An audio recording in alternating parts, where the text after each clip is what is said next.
All right, so we finished the DLC. We're back in Sector 7, and we're finally here. This is the final episode of the Let's Play. Moogle. Moogle. Nobody here but us Moogles. We got, like, the DLC also has its own post-game, where, you know, there's hard mode, there's a couple extra arena fights, and also they changed... 4-player board game. Yeah.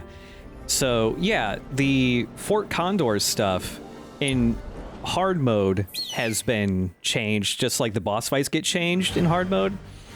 All of your opponents have new altered versions of the boards they played with in normal mode.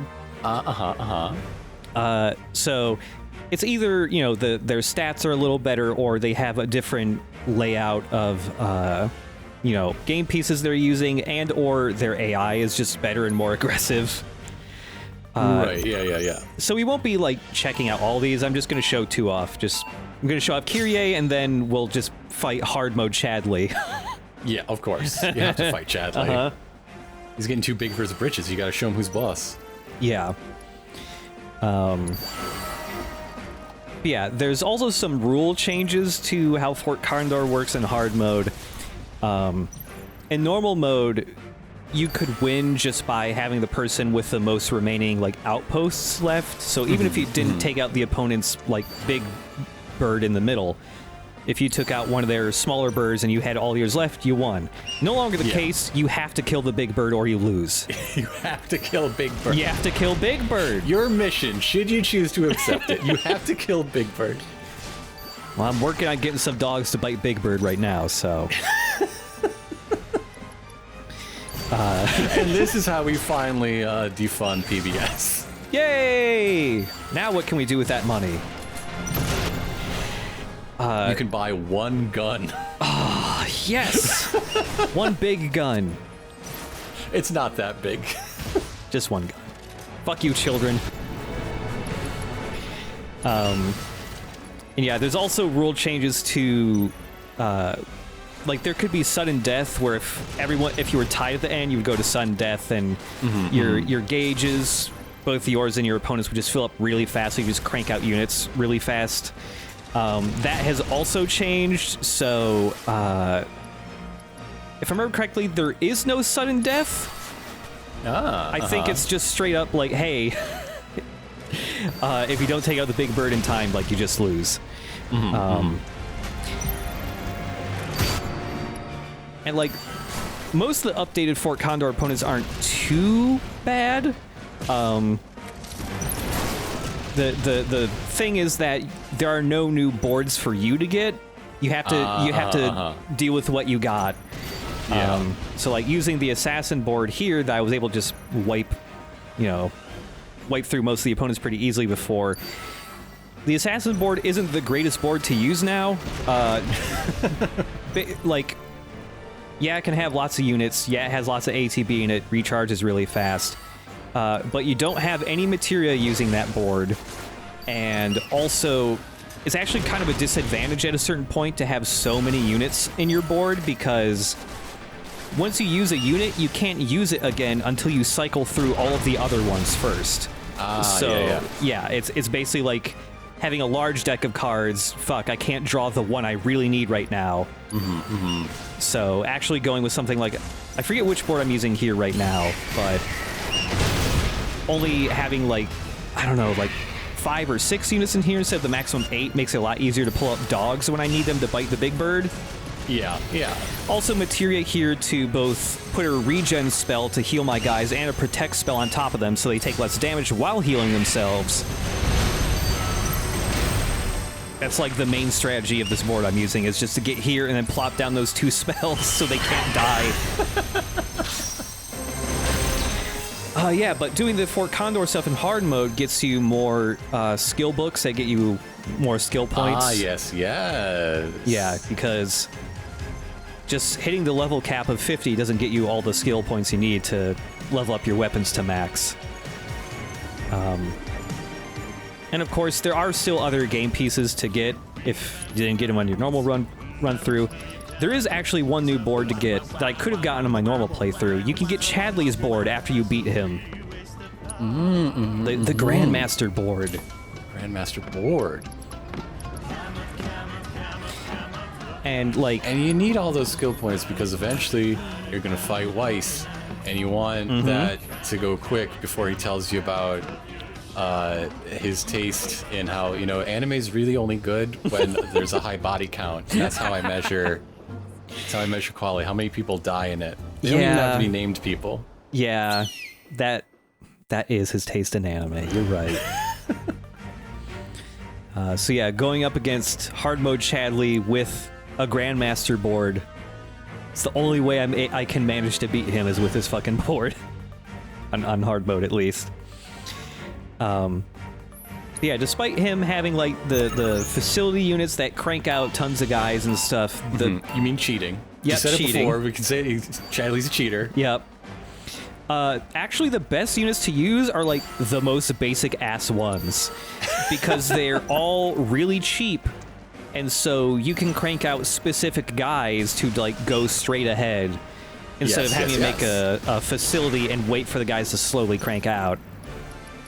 And so like battles with hard mode on battles with Chadley on hard mode, either you win in about 15 seconds or he slowly whittles you down over the course of 3 minutes and you lose.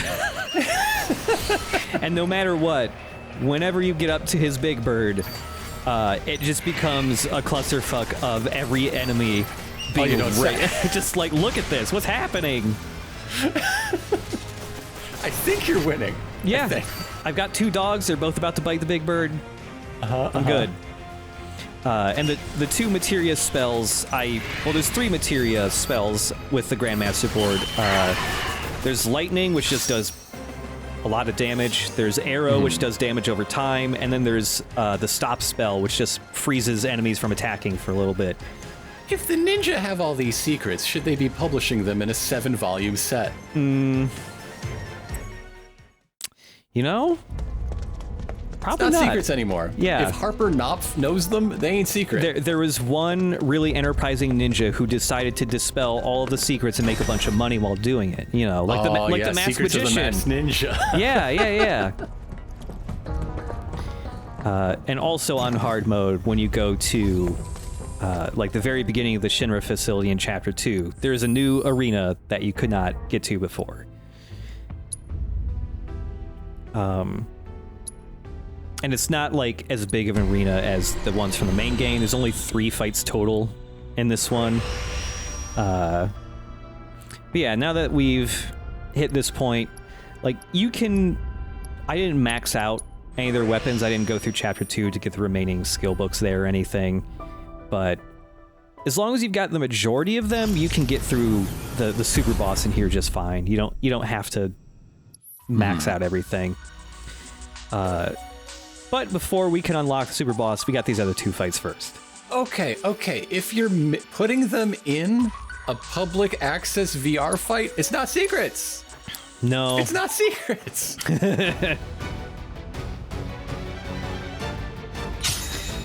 We are using the Cackstar again, though. Just because this fight is just a very good way to show the little Cactuar caper move. Because these guys are weak enough that just a Cactuar running into them just sends them flying into the air, so...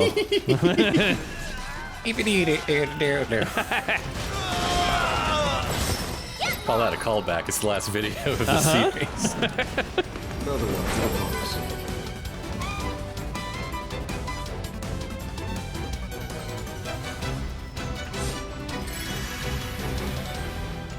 And really, these first 2 fights aren't too difficult. They're really more there for just easy ways to get a lot of AP to level up your materia. Yeah. And it also provides an opportunity to fight a couple of the enemy types you only see like once throughout the DLC, like these deep ground soldiers. Yeah.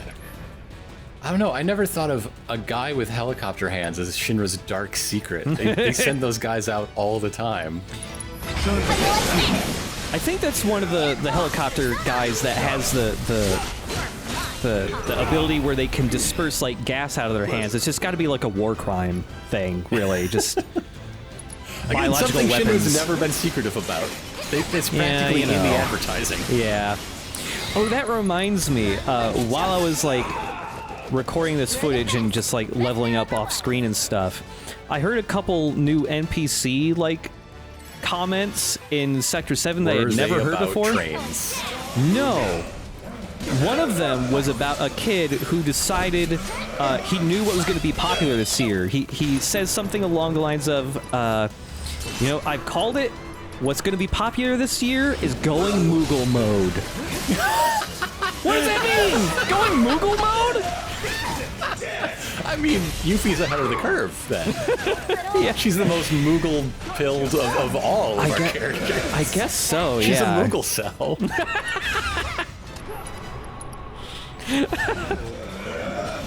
No, I will not define these terms. I don't have to. You can't make me. Okay, you know what?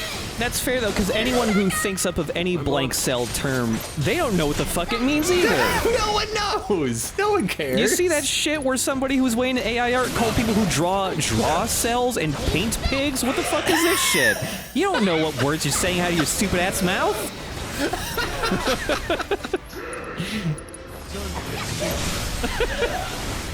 You're just mad that when you were 8 years old, you lost the Christmas card drawing contest at school. Shut up. We're the best there ever was. That's the spirit. Yuffie came in third place and decided that meant the winner. Yeah. She, you cannot get her down. Midgarian monsters. Ooh. And the final round is just a mirror. Whoa. Whoa. This first fight is just a big crowd of bugaboos. Again, love saying bugaboo. This is the same as one of the arena fights in the main game, where it's like the main way to grind AP really fast because the bugaboos. Your time materia. Yeah. In that very same fight. Like, you know, after you beat the game, you get like double or triple the amount of AP you normally get. By default, you would get 36 AP from those bugaboos. So like, you don't even have to play this entire arena all the way through. Like, after you kill the bugaboos and get the AP, you can just pause the game and restart the fight, and you keep the XP you got. So like, you can grind stuff pretty fast. I don't remember fighting that ostrich. When was this? This was in the factory by Sector 7 when you're trying to find Jija as he's getting chased by guards. Okay. Yes. I kind of remember the big rock. Yes. Yeah, I was talking about how this monster is paying homage to a very similar bird monster from Monster Hunter. Because like the lead combat designer in this game was like one of the lead combat designer on Monster Hunter World. I'm not done. Nice one. Yeah. Weird bird. There's just a lot of big birds in this episode. And they all have to die. And they all gotta die. Elmo brings in the merch bucks this year. And for the last like 30 years. Yeah. Big bird. We don't need you anymore. Yeah. Legacy character. Who cares? It's Elmo time. We're giving your lines to Telly Monster. No one's cared about him in forever. It's time for a comeback.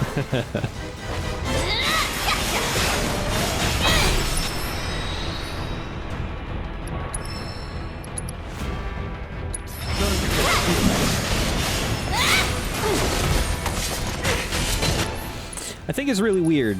Like, because I follow a couple, like, things on Twitter, it's like, hey, here's some deals of video game shit. There's always lots of deals on, like, those Final Fantasy VII figurines. But they've never made one of Yuffie with her actual outfit. It's only Moogle mode Yuffie. Because that's the next big thing. People go in Moogle mode. I guess so.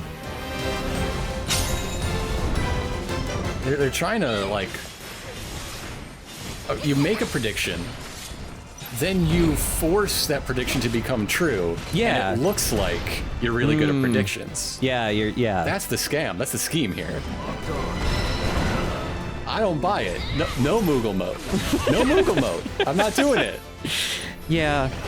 I will not be Kupo-pilled. I'm not going to do it. I'm not feeling either. Chocobo mode. Maybe. Choco mode. Yeah, Choco mode. Choco mode. Choco mode. Okay, so going Choco mode just means that you eat the leaves that Chocobos eat, the gizzle leaves. Yeah, you eat a lot of salads. Yeah. Like a chocobo? Choco mode Apparently is... you run a lot. It's a fitness forward mentality. Yeah. Choco mode is a new lifestyle / diet. It just means that you get to be really annoying about eating salads. With the power of his providence. Excuse me, I don't eat normal salads. I eat smart salads. They come in a fancy container. This is the only way to go Choco mode. I have to go run 7 miles, by the way. Yeah.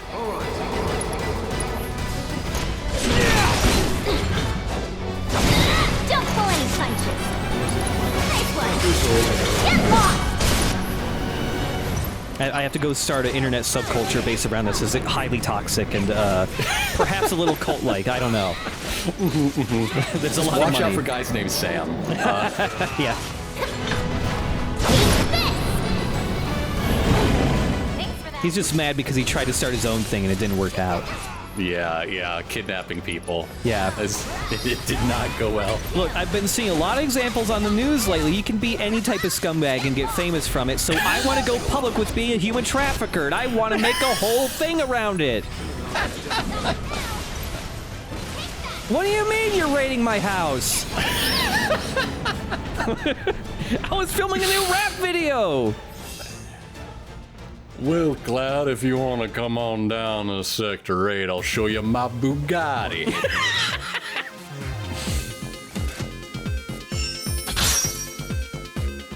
So the rewards for these first two... the rewards for these first two things are enfeeblement rings, which is just a way for us to see everyone going frog mode. Hell yeah! Oh my god, yes! Yeah, Yes! Yuffie going frog mode or toad mode, don't know which, is extremely good. The little throwing star, headband. the little headband is super cute. Nice. Super cute. I love it. Look at that. She's still kicking ass. Yeah. Yeah. And of course, the bug is the natural prey of the frog. You should be doing better, actually. Yeah. And of course we got Sonon, Oh, Sonon, a frogman. who he just got a little stick on his back. Frogs love sticks. They do. It's very true. I'm excited to see what the fuck Red 13 is gonna look like as a toad. Oh. What's that gonna look like? The only frog with a mohawk. Yeah.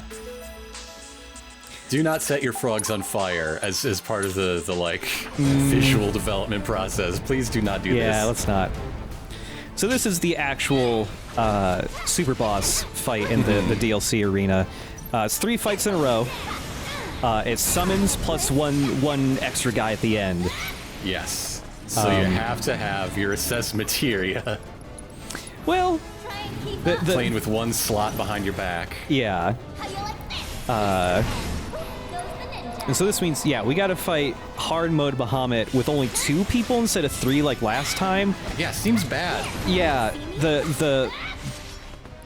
it's actually a little easier, mainly because one of Yuffie's abilities is a Brumal form, which just lets her phase through all of his attacks if you have good enough That's timing. true.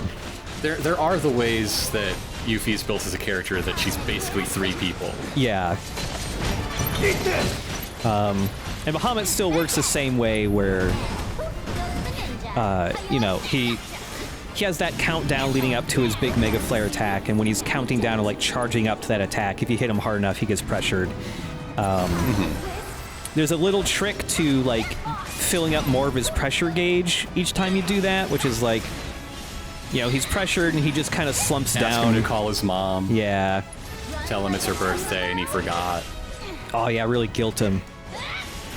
Yeah, when he like slumps down here, you know, you can sync up and just do like the infinite synergy melee combo that's good at filling up the meter. But eventually he stands up and like charges up his aura, which knocks you back, but if you perfect dodge through it, you don't get hurt and you can keep hitting him for a little bit longer. Yes, yes. You can stagger him in just by pressuring him twice. Look at what the familial guilt has done to him. No, brought my mommy. Brought low by Mother's birthday. Gotta love this. A lot of people don't know, but that is the main weakness of dragons. It's just familial Every guilt. king of dragons has a queen mother that's very disappointed. Yeah, and of course this guy still summons his roommate Ifrit. Or Ifrit, excuse me. Yuffie says it however she wants. Yeah.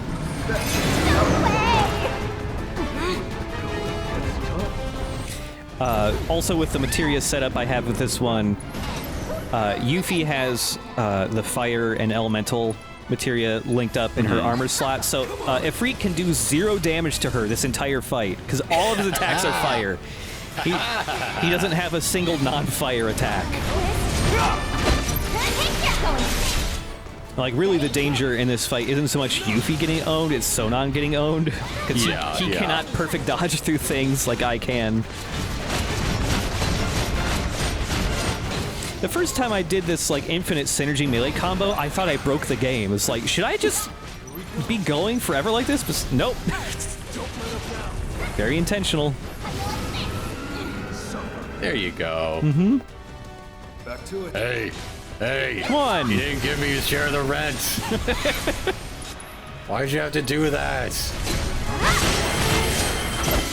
Ifrit's the responsible one. Bahamut's the annoying one.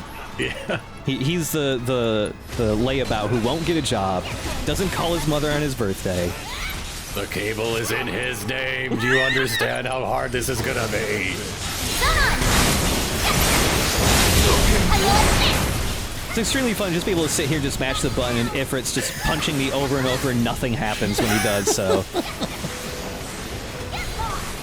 It's gotta be really frustrating. Like, you're kind of a god and you're punching a little teenage girl and she just doesn't even flinch. Yeah. And then hits you for 999.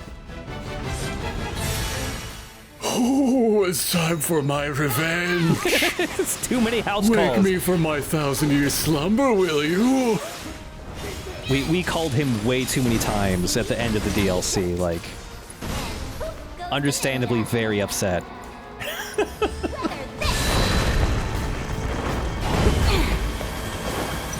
If you don't want to button your pants, then wear robes. Like a sensible person. There's nothing under here. It's just the robes hiding me from the world. Well, okay, boots. There's boots down there, but that's it. But you don't want me walking on a stone, do you? Oh, between my toes, I hate it. My feet are 3,000 years old, somehow 1,000 years older than the rest of me. I need the boots. They're orthopedic, you see. The whole foot thing's a long story. There was another wizard. There was a spell involved on my feet. Try and keep up. They're family feet, you see. Yeah, passed down Heirloom generation. feet from my grandfather. They say I have my father's nose, but no, he kept that to the grave. It was a banging nose. I really wanted it. Looked sort of like Tom Cruise, you know. It's over. Little, don't pull any punches. Oh, and since this is hard mode, Rama here, he's able to show off a bunch of attacks. He wasn't able to show off a normal mode because I just killed him way too fast. Yeah, when he has these sparks out, he gets a bunch of new attacks. The big this thing. He can throw his wand around or his staff around like a he big... can just kill Sonon, who has no sense of self-preservation. Yep. He can throw his staff around and have it orbit around the arena. If you don't take him out quick enough, he will eventually just do his big attack he does when you summon him. Which, if you want to survive, you gotta have at least half of your health and also mana ward onto half the damage.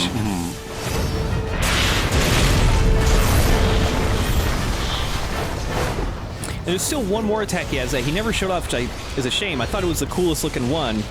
When he's got those sparks orbiting him, he will grab one of the sparks with his staff, and it turns into a giant, like a giant ball and chain, like a mace, and he just starts swinging it around, and when he smashes stuff, like lightning strikes. It's really cool looking. Oh, God.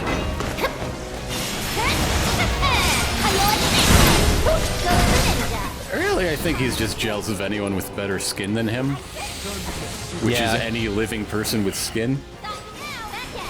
My skin is like vellum. It retains ink very well, but it's awful. It doesn't matter how much I moisturize. Maybe I should go do this whole choco mode thing. Maybe the diet will help. So the third and final boss is a updated palette-swapped version of this guy. Yeah, the Pride and Joy Mark .5. The first thing he always does is he grabs Sonon and holds him in his big robo hand. So when we fought this guy, I would build this man. Just for the record, I would build this man. Yeah, he's fun. I like his claw hands. Yes, the Mark .5, different moves, different AI, and all that. Significantly harder than when you fight him as a super boss in the main game. Because, like, as I said back when we did that, like, the fight before him, that's Bahamut and Ifrit, is a lot harder than the Pride and Joy ends up being. And I think they saw that in general. So I've seen a fair amount of other people go like, man, the Pride and Joy is actually pretty easy as a final super boss. And they went, well, instead of updating the Pride and Joy, we'll just make a way fucking harder one and throw them in the DLC. Because, yeah, the main thing he does is he grabs Sonon. You can eventually free him after doing a lot of damage to his hand. But you can't attack his legs to make him fall over like the original Pride and Joy. Yeah, they reinforced it. Yep. He's chunkier. And, like, the main attack you really have to watch out for is an attack he's already used once or twice, which are the giant beam cannon lasers. Because they do, like, 5,000 or 6,000 damage on contact. They're fast enough, they track you fast enough that you can't just run away from it. You have to, like, repeatedly use Brumo form to dodge through it. Yeah. Or you have to very quickly get behind him because he can't turn around fast enough to get behind. Yeah, like, it just covers your whole screen. And then the other thing is he's got a couple different moves that can stun you, and if you ever get stunned, he will just walk over to you and then just fall over on top of you, which also does an ass load of damage. Thanks for that.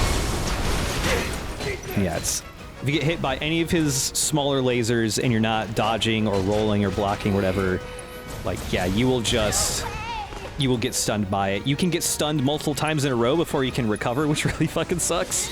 Hooray! Oh, I love that. Can't get enough of that. It's pretty rare, and most of the time it doesn't happen because Sonon will distract them long enough, but yeah. Time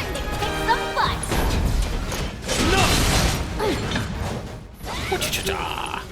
Yeah, still weak to lightning. Also, having the immunity to fire attacks also helps here, because when you're trying to attack him up close, his knees will spew flames a lot of the time. He's got flamethrowers in the knees. Oh, okay. As long as it's a flamethrower, not a design defect. Yeah. And common twist.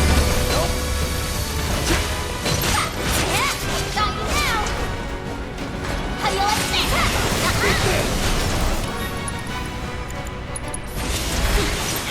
If we weren't supposed to build giant killer robots, why are they so cool? Ever think about that? Yeah. I'm on the same page here. I'm glad we killed Big Bird. If this is what we're getting out of it? Hell yeah. All that funding that went to Big Bird.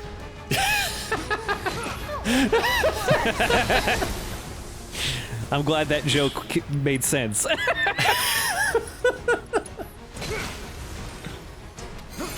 Because here he comes, just falling over.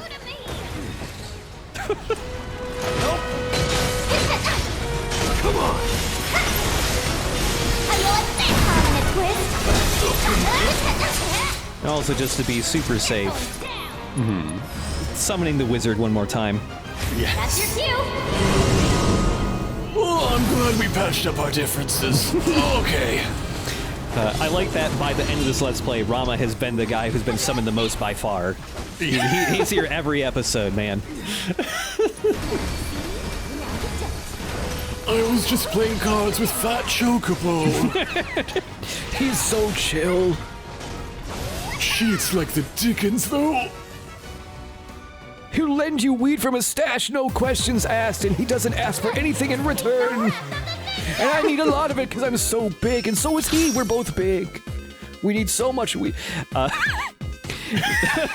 The reward, by the way, for being the super boss are 2 of those accessories that give you, like, infinite limit breaks. So that's the end of, like, all the extra post-game content for the DLC, but Sure. there's still one thing left. When you finish the DLC, it pops up with a little window saying, like, hey, you should go check out Chapter 17 of the main game, if you've beaten it already. Because, yeah, the DLC adds one new thing to the main game, and that is one additional super boss. That should be everything. Initiate projection sequence.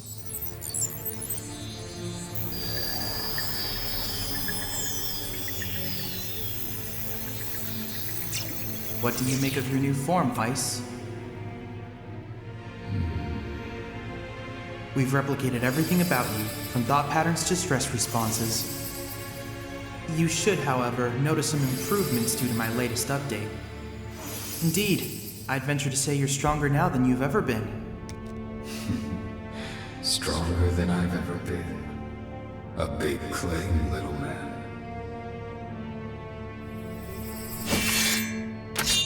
Now, who do I kill?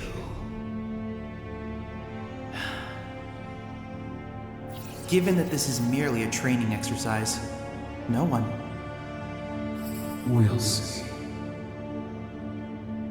Be sure to choose my victims wisely.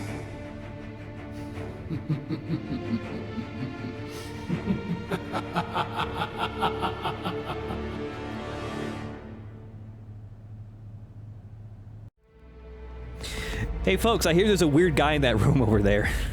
I think we should probably beat the shit out of that guy before he does anything else. Even the dog is cool with this. So yes, this is one last super boss. Pretty difficult. So just kind of going through the setup real quick for it.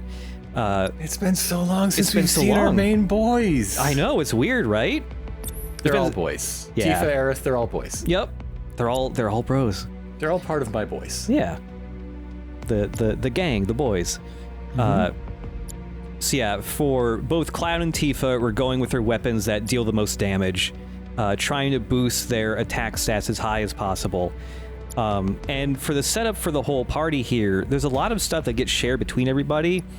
Both Cloud and Tifa will have the parry materia. Everyone has Who got stuck with assess? Cloud. Yeah. Yep. Cloud has both Cloud and Aerith have prayer materia. Cloud also has an extra just normal healing materia. Yeah, everyone's got to have steadfast block to reduce damage. Everyone's got to have HP ups to have just as much HP as possible. And everything else is just focused around having as high physical defense as we can without sacrificing materia slots. Everyone's got to have revival because it's very easy to die in this fight. And for Aerith specifically, we just need to crank up her magic attack stat as high as humanly possible. The magic attack stat is the stat you can get the highest in this game. It's 452. Ooh. Most other stats you can only really get as close as to, I don't know, upper 200s, lower 300s at most. yeah, a lot of common materia between everybody, just because there's just a lot you need to not die instantaneously, basically.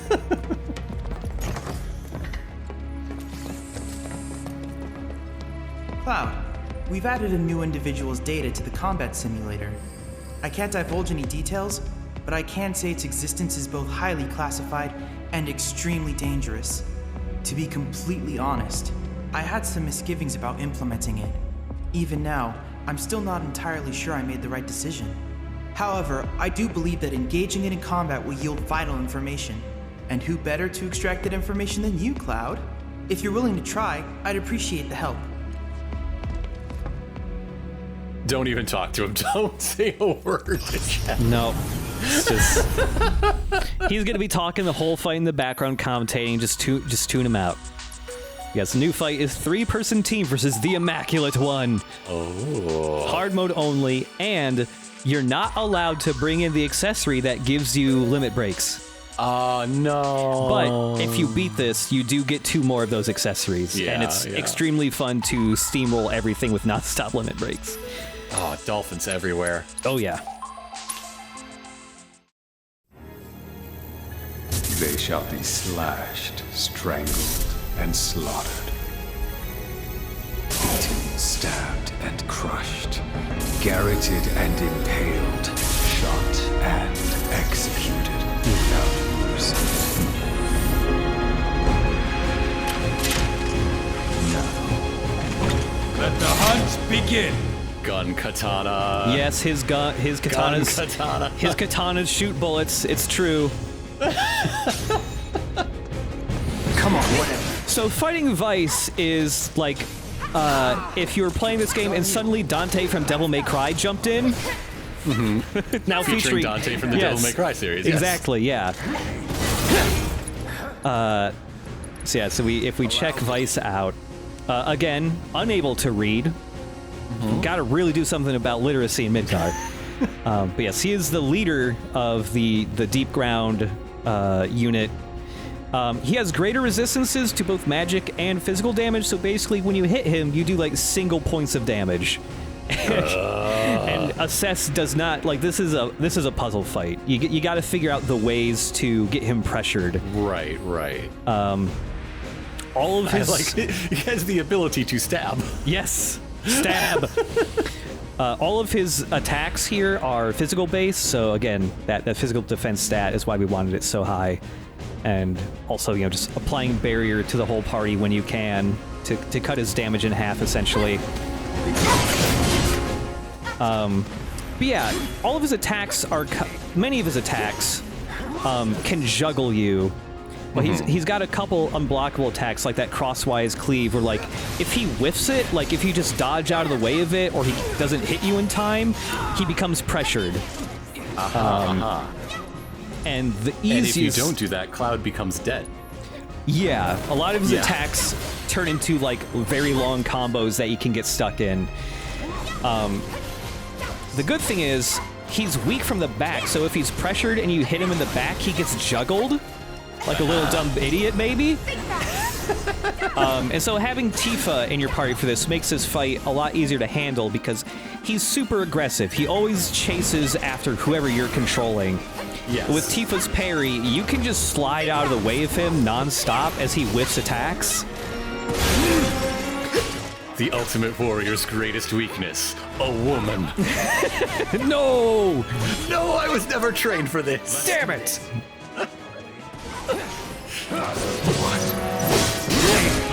So yeah, the parry materials for Cloud and Tifa also make pressuring him easier because it makes it easier to dodge through his attacks if you can't get out of the way in time. Another key part of the strategy here is, using Tifa, since she's the fastest, to draw his aggro away from the rest of the party so that they can slowly build ATB and heal each other and do, like, support-based things without having to worry about being interrupted by him. Also, if he does a stab move, if you dodge towards him, you'll do that little thing you could do during Reno's fight too, which is just hop over him and avoid the attack. You ready? Go on! Also, having parry and Tifa means that you can cancel out of her ability that builds stagger really fast. So you can fit a couple in the very short time that he is pressured. And when you get him really close to being staggered, you don't want to stagger him right away. You want to wait until everybody has all of their gauges like completely filled up. Yeah. So that you can like lay into him as hard as possible. We've got Aerith's big old Ray of Judgment, which Yes. one. Missed that. It's been a long time. Big ass laser, hell yeah! But the big ass laser also increases stagger percentage, along with half of Tifa's moveset does that as well. So just try to get him like as close to 300% damage as possible and just wail on him. Because after you take off a lot of Vice's health, he decides, you know what? I gotta do something different. Here's a big fucking gun. So when he pulls out this gun, the game he is from, Dirge of Cerberus, he never fights with this big gun. It's actually a weapon from one of the other members of the Sviets that he is from. But yes, once he pulls out the gun, new moves, different weaknesses and stuff, he is now completely immune to physical damage, but he takes normal damage from magic. He does a lot of magic damage, also mixes of both physical and magic at the same time. And if you do not kill Vice before he shifts back to his sword mode, there's a good chance you might die when he uses this unblockable move called Immaculate End. It is not an instant kill move, but it certainly feels like it. Yeah, there are ways to survive Immaculate End. If you have any of the accessories on that keep you from dying and break afterwards, those work.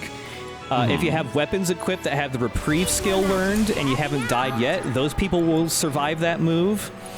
Also, if you have a fuckload of health, like if you're like at 8,000, 9,000 hit points, and you have barrier on, so you can half the damage, you can survive that move too.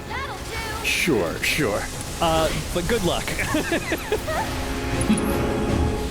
And he's got this other move, Rejuvenation, here. When he pops that out, his stagger gauge turns blue, and he starts healing his stagger. It starts decreasing. And so the way to increase his pressure gauge here is simply just pelting him with magic, because it's the only thing that does damage right now. Yeah. But now you're like in a race to try to deal more magic damage than he can heal, so you can keep his bar up. My turn. Like magic spells that do a lot of damage do more stagger damage too, but they take a long time to cast, so it's actually better to use the weaker spells because you can cast them faster, and also magic spells that hit more than once. So like, if you're in Aerith's magic circle, to cast 2 spells, or the ice spell which hits once and then explodes, or Tifa's chi orbs attack, because that's just magic damage pelting him constantly. There we go, yeah! It's your turn now. I have not done it personally, maybe I will someday, but it is actually possible to beat Vice solo with any of the party members. You could absolutely solo Vice if you want.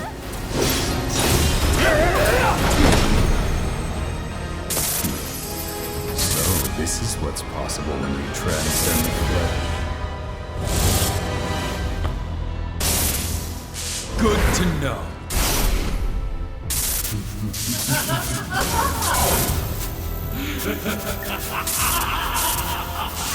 Either way, see you in deep grout.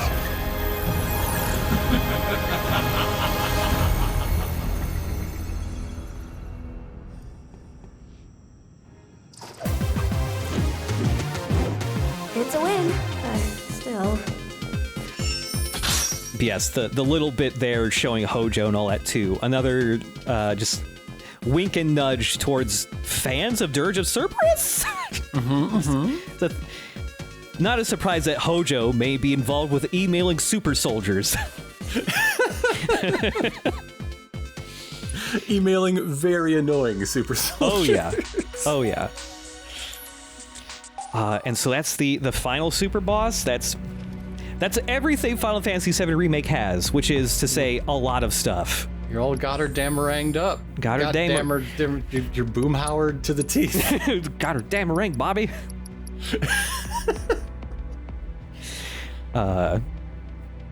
Yes, it's a fun reward just to have like a way to essentially break the balance of the game in a big way, and just like melt every enemy, even on hard mode, really. Except for Vice, you still can't use them on Vice. Well, no, this is the path of the honorable warrior. You don't want to disappoint Chadley. Vice is a guy who would get into an argument on Gaia Online about whether or not swords or guns are the superior weapon. And his answer is he's found the synergy. well, yeah, that's his final decision, and he's also the mod there, so he closes the thread when he says, "You know what? Both." But yeah, that Vice would never close a thread. He'd never walk away from a fight. that's true. But yeah, that's it for Final Fantasy VII Remake for now. The sequel's coming out winter? Probably not. They'll delay that. But for now, goodbye, Chadley. I just like Red 13 sulking in the bottom of that picture, watching this touching reunion between father and son. I love you, my son. My android son. I've taught you so much through combat data. Chadley. Chadley?